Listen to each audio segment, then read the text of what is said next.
Podquest Mythologies. Zero, Taja, Vorpax, Mika, Kiri, Ometus, Kriya, MK Podquest. Mythologies. Welcome to MK Podquest Mythologies. I'm Neil, one of Earthrealm's chosen podcasters, and on these Mythologies episodes, we're going to be taking a deeper look into how Mortal Kombat Conquest connects to the larger lore of Mortal Kombat games. But before we jump into that, I just want to give a big thank you to Sarah Garvin for performing that sweet MK Conquest roll call for the intro. You can find her on social media as Moonglade Chica. And of course, we're going to link to all of her social media accounts and everything down in the show notes. So, make sure you give her some follows. Sarah, thank you so much. We also want to give a shout out to our friend Jason DeLine, who often goes on Mortal Kombat trivia and lore deep dives with me. We mentioned him during the Rayden segment of this episode. You should check his stuff out online. He's on social media at DelineMan. And check out his website, jasondeline.com.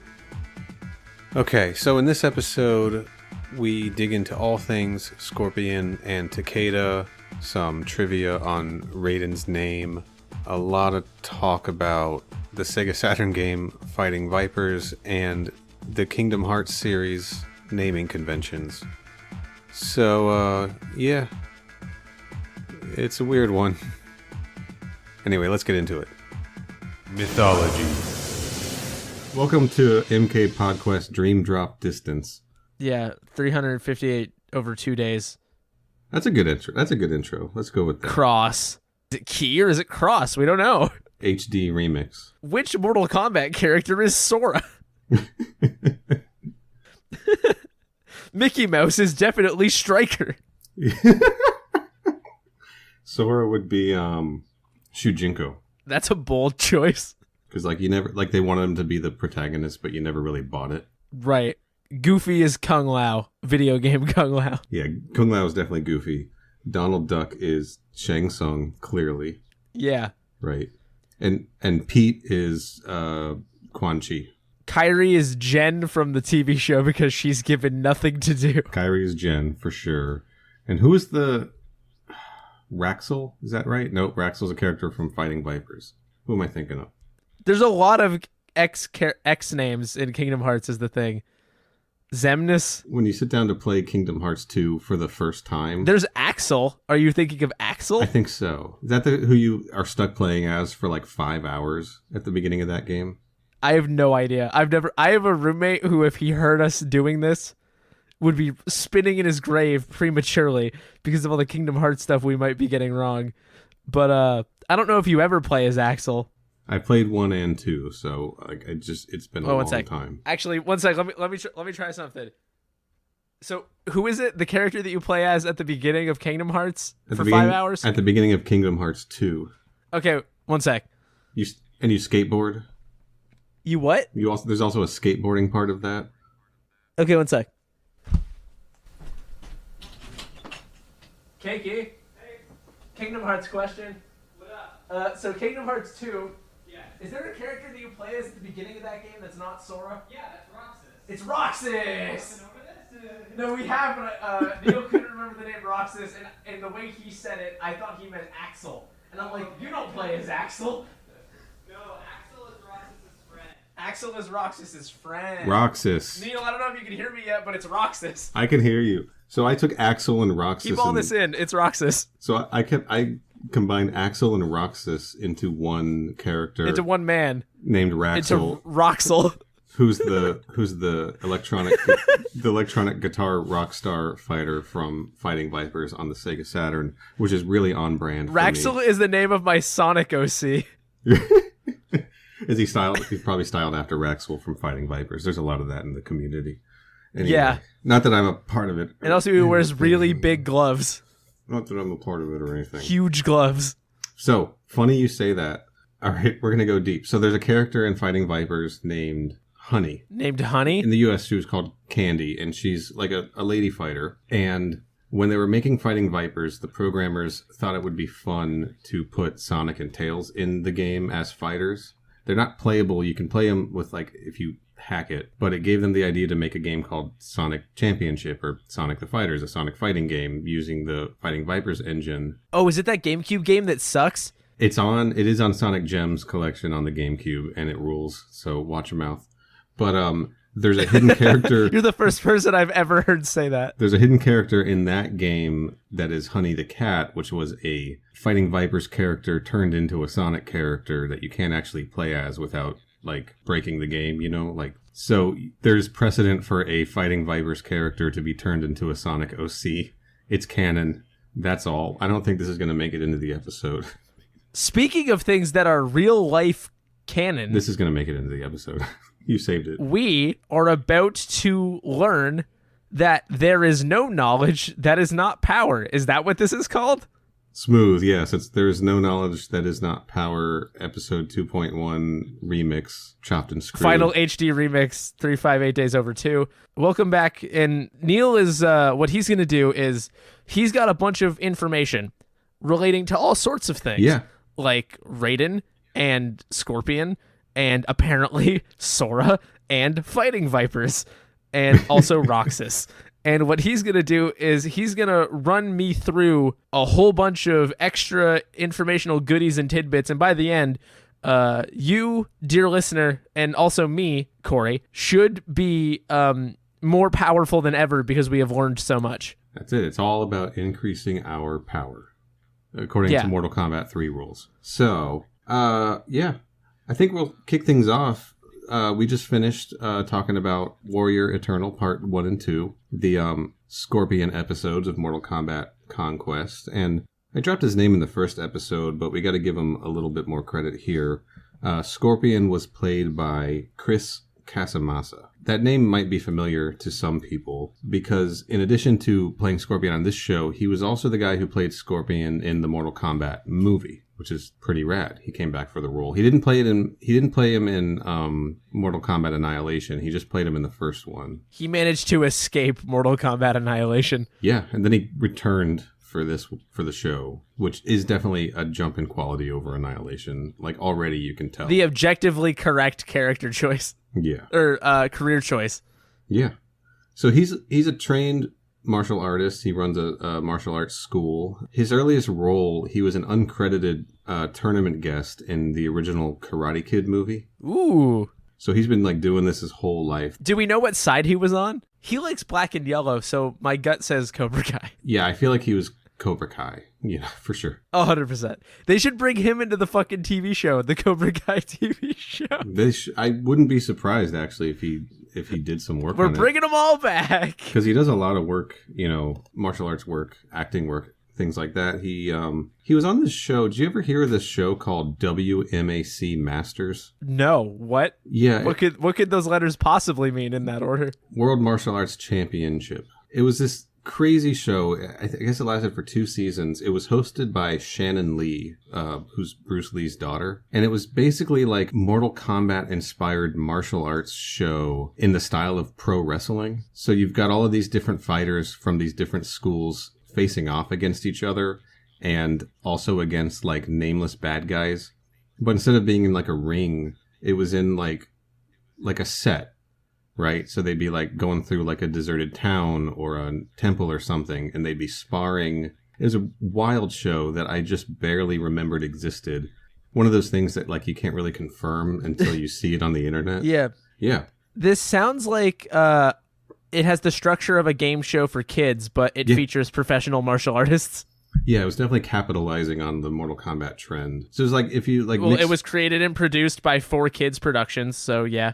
So it was like a little bit pro wrestling, a little bit American Gladiators, and a little bit Mortal Kombat, but safe for TV. And a little bit of Monica in my life. Mama number 5, anybody? Okay. A little bit of Erica by your side. Yeah, that's correct. Okay. Thank you for indulging me in this bit. You can cut it if you want. Nope, staying in. So, yeah, he's done a lot of work. I'm not going to talk too much about him, but what's important to recognize is that he was the original live-action Scorpion, and he reprised his role for this when he played the bodyguard Takeda, which is a name that should mean something to some Mortal Kombat fans out there. Yeah, I texted you about it immediately Yeah, while watching the first episode. I was mostly just confused by it. so was I. Like, the inclusion seems very weird, because in the event that it doesn't just become Scorpion, you're like, what?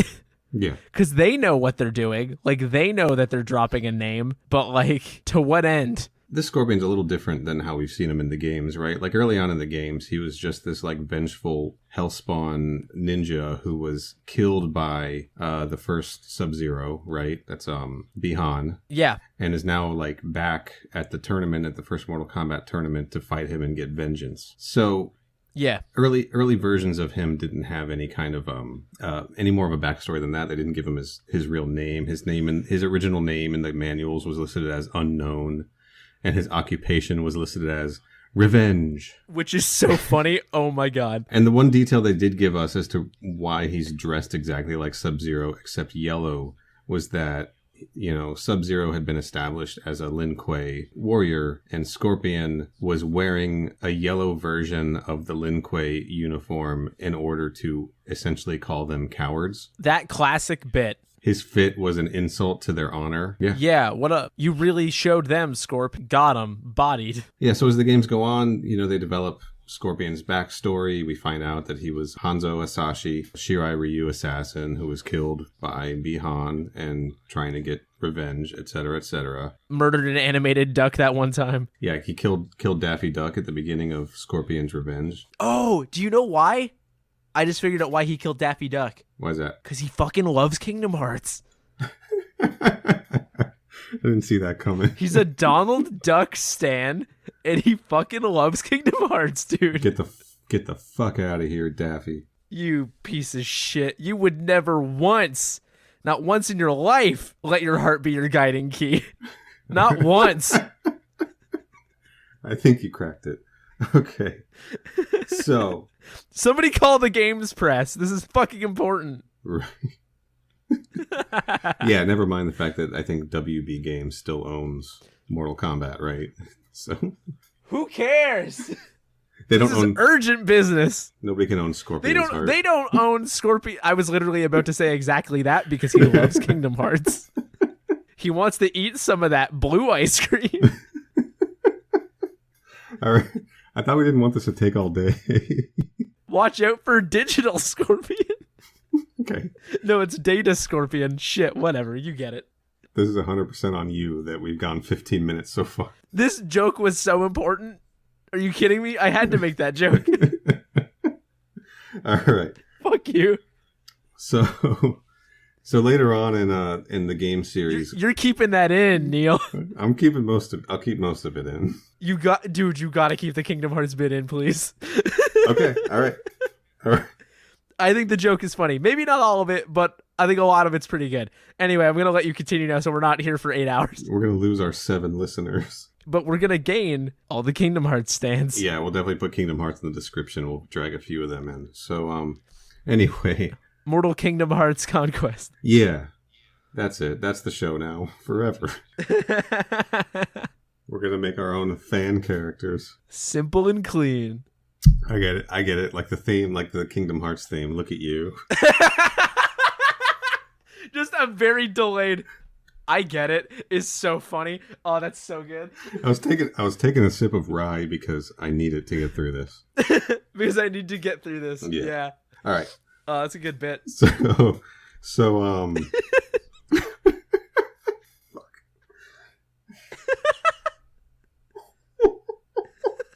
Okay. You can do this, Neil. My head hurts. All right. So we know from the games that at some point, Hanzo Asashi kind of like gets control of the Hellspawn, and he becomes more man than monster. And around this time in Mortal Kombat 10, the character Kenshi has brought his son to be watched by Hanzo Asashi and be trained by him. And Kenshi's son's name is Takeda. Yeah. Yeah, and that's why this name like jumps out when you hear, okay, there's a bodyguard in MK Conquest named Takeda who's going to become the Scorpion Spirit because the Scorpion connection's there in the games, right? Yeah, and I don't know. I feel like it can't be a coincidence. So I started doing some digging, and I found something else. I found this is unconfirmed information that has been attributed to canon, but I can't find like the footnotes for it, and I can't find reference from it anywhere.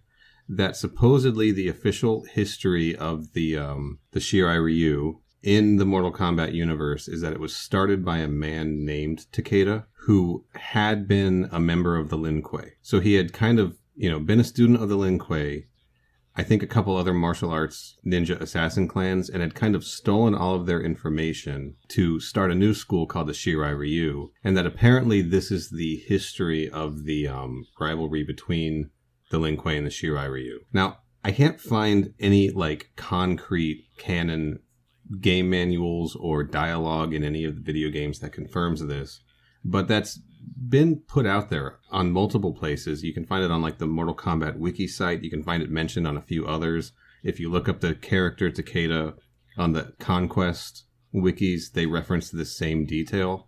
But again, I haven't like found the document that like backs it up.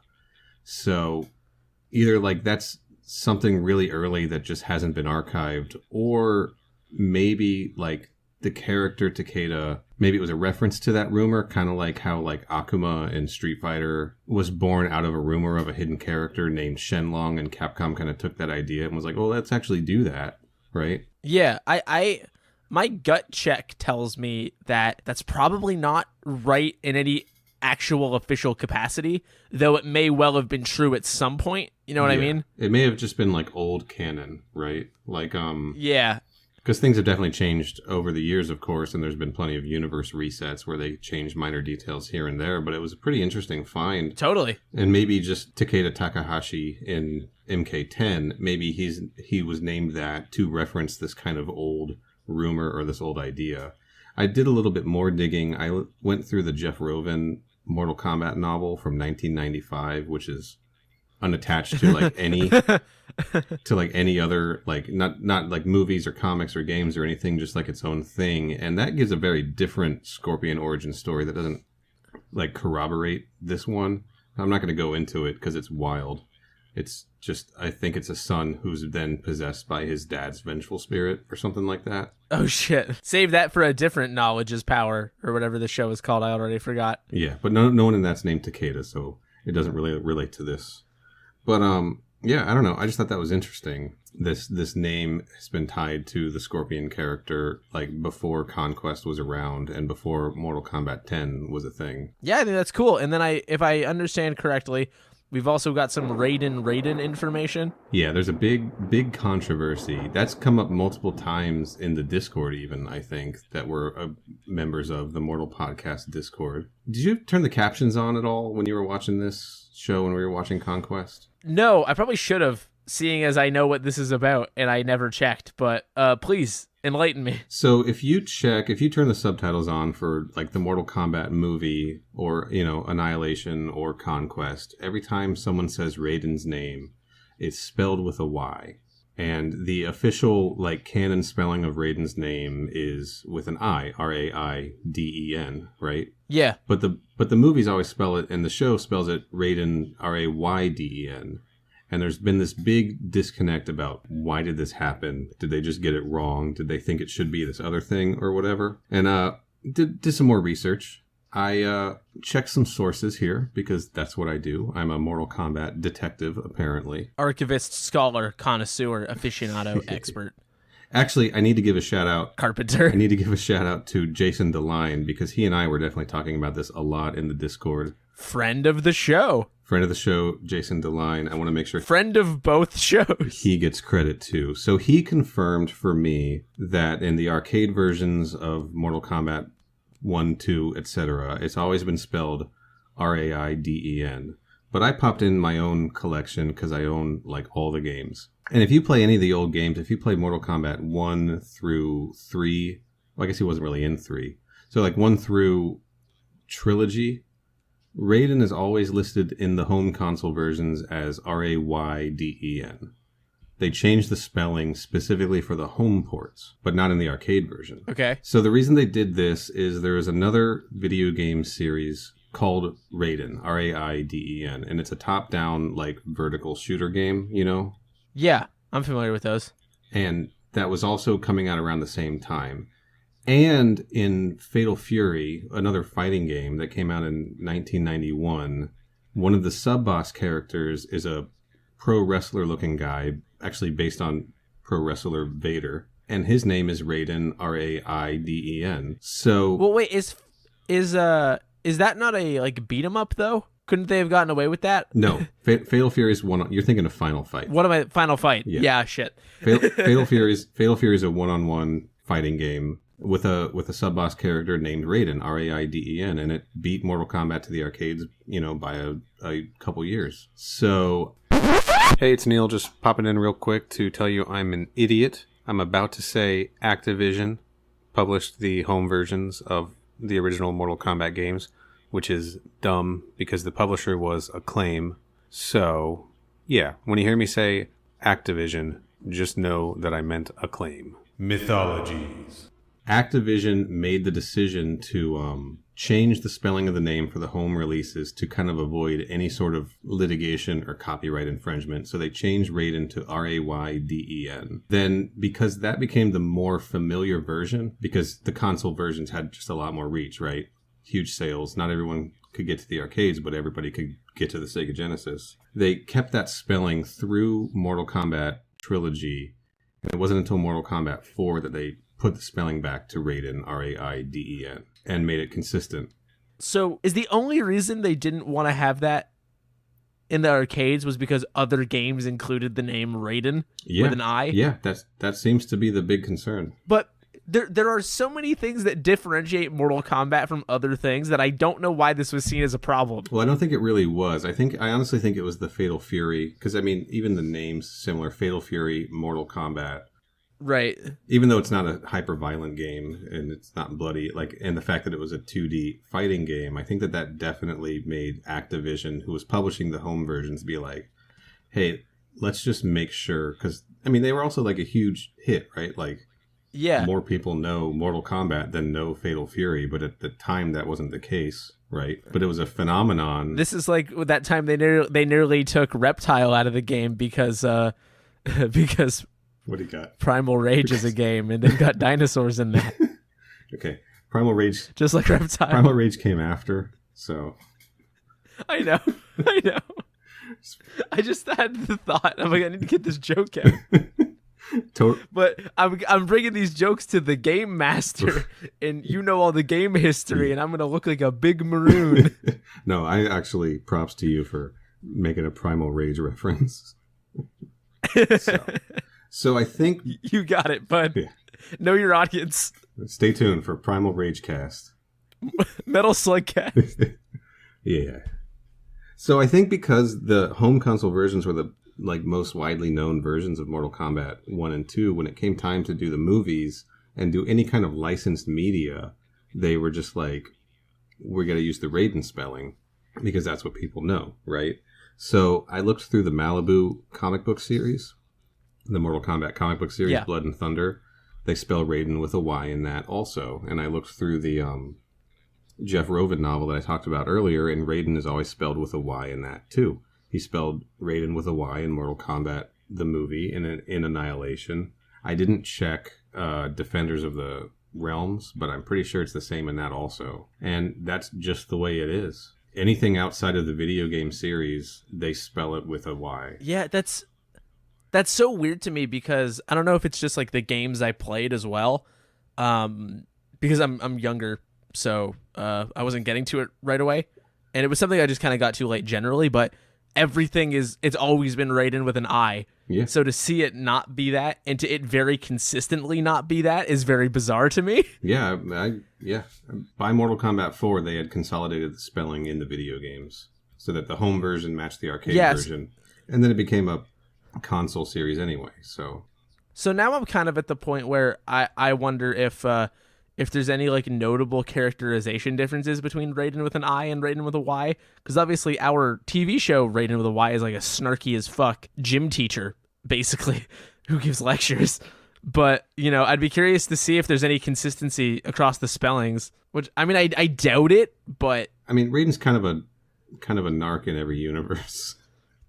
Right, but I don't know if this Raiden's a narc. Like, I don't know if Conquest Rayden is a narc. Yeah, you're right. More than he's just, like...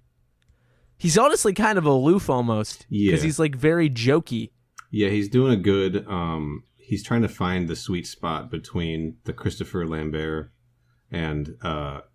James Remar versions of Rayden from the movies. Oh, yeah. I think, he's definitely trying to thread the needle to mixed results. Yeah, I think he's doing an okay job. I enjoy it, but I don't know if it's good. There's one late series episode where you just get straight up horny Rayden. You're not going to like that at all. Ooh, I don't know if I don't think I want that. Yeah, I actually took I don't want horny most things. Well, you're watching the wrong show, Corey. Anyway, yeah. What were you gonna say? You actually what? No, I'm not gonna. I actually took a video clip of the scene. It's Rayden hitting on a bar. Terrible. That person's at work. Don't do hitting that. On a tavern wench, for lack of a better word. She's into it though. She's sitting on his lap, and it was just like, this is the god of thunder. I feel like that's progressed beyond hitting on somebody if they're sitting on your lap. Yeah, I'm not going to give you... That's a different thing. That's first date. I'm not going to give you the context, but yeah, it was I don't want it. It was a wild... I was like, okay, god of thunder, thanks for looking out for Earthrealm. Let me off Raiden's wild ride. You're the god of thunder, not the god of rain, so stop trying to get it wet. Wow. Sick, dude. Hell yeah, brother. What I was gonna say, trying to gloss over that as much as possible, is historically speaking, gods love to come down and mess with humans all the time. So he's just following in the footsteps of those that came before him. True, he's a mythological figure. Doesn't make it less gross and weird. Yeah, but you play the hand you're dealt. So there's one more little thing I think we could talk about. It's just a brief aside. The cobalt mines, right? So the cobalt mines are a part of Shokan, which in the games and in the movies are referenced as like a subterranean world where the Shokan are from, right? Where Goro and Shiva and Kintaro and his boys. Not Grum though. He's from a different kingdom, so we're not. Where's the knowledge? There is no knowledge without, or there's fuck. I keep getting the name of our show wrong. Yeah, it's a bad name. Where's the episode of this about Grum? It's coming. It's inevitable. We'll just have to do it, just to contractual obligation. Just for our friends, we'll have to do it. So. Yeah. So the cobalt mines are a part of this underground world, and it's not something that's ever really been featured in a Mortal Kombat game or seen before, so it's kind of a made-up thing. But there is, interestingly, the John Tobias penned Mortal Kombat 4 comic book makes one specific change to the events of the Mortal Kombat story, where after Kitana and Sindel have brought back Edenia after Shao Kahn's defeat, they banish Reptile to the Nether Realm as punishment for aiding Shao Kahn. But in the comic book, they banish him to the Cobalt Mines instead. And that's literally the only reference to the Cobalt Mines outside of Mortal Kombat Conquest. MK4 was coming out about the same time as this show. It must have just been like a little, sharing of ideas, a reference point kind of thing. Maybe John Tobias put it in as a, just to do a callback to the show or something. I don't really know how that stuff works, but it's just kind of interesting the way that the show stuff might be influencing some of the game decisions. And there's a few things that we'll get to later on where it does seem like there's some parallels between what's happening in Conquest and what's going to happen in the game series as well. So we'll save that for some later episodes, though. Yeah, I think there's definitely a bit of like mutual influence, or like they're remixing each other back and forth, basically. Yeah, it's brand consistency. You can lift some stuff from the games can lift some stuff from this. Dare I say they're HD remixing themselves. But, I mean, Conquest is definitely Mortal Kombat chopped and screwed. Yeah. Dream drop. 358 days over 2. Mortal Kombat. Union Cross. Mortal Kombat Conquest Days Over 2. All right. Knowledge is power. That's it. Thanks for listening to Kingdom Hearts Cast. Yeah, thank you for coming on this journey with us. My name is Roxas, and I love to party. Yeah. I'm Raxel. I'm from Fighting Vipers, but I'm an original Kingdom Hearts character also. And we're here to teach you not to do drugs. You can find me on Twitter at FinalNeil, on Instagram at FinalNeil. Follow my retro gaming Instagram account at A Mess of Games. Corey, where can people find you? You can find me on Twitter at Mr. Corey Price, and you can find my podcast where we look at sequels, reboots, and remakes that people don't really think about anymore on They Made Another One, which has a question mark and an exclamation point in there. You can find us at They Made Another on Twitter or all your podcast services. And there's at least a little bit of Kingdom Hearts in one of our 60-something episodes. So give it a spin. You'll find something. And there's definitely some Mortal Kombat if you're more interested in the thing that we're actually talking about. All right. Let's get the fuck out of these cobalt mines. Yeah, I'm already lost, and it's cold down here, and my magic power is being dampened by not having enough souls. Wait, no, they don't affect humans. That's wrong. Are you not human? No, the cobalt's not affecting me. I just don't have enough souls. You just need more souls. All right. I just need more souls. We're going to leave that in.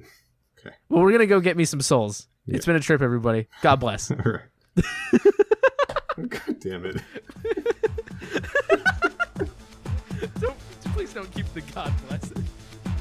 Hey, it's Neil again, just popping in here at the end to say one more time, thank you so much, Sarah, for your vocal work on this new intro.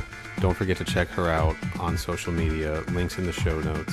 And don't forget to follow MK Podquest on Twitter at MK Podquest. And we will see you next week to talk about MK Conquest Episode 3, Cold Reality.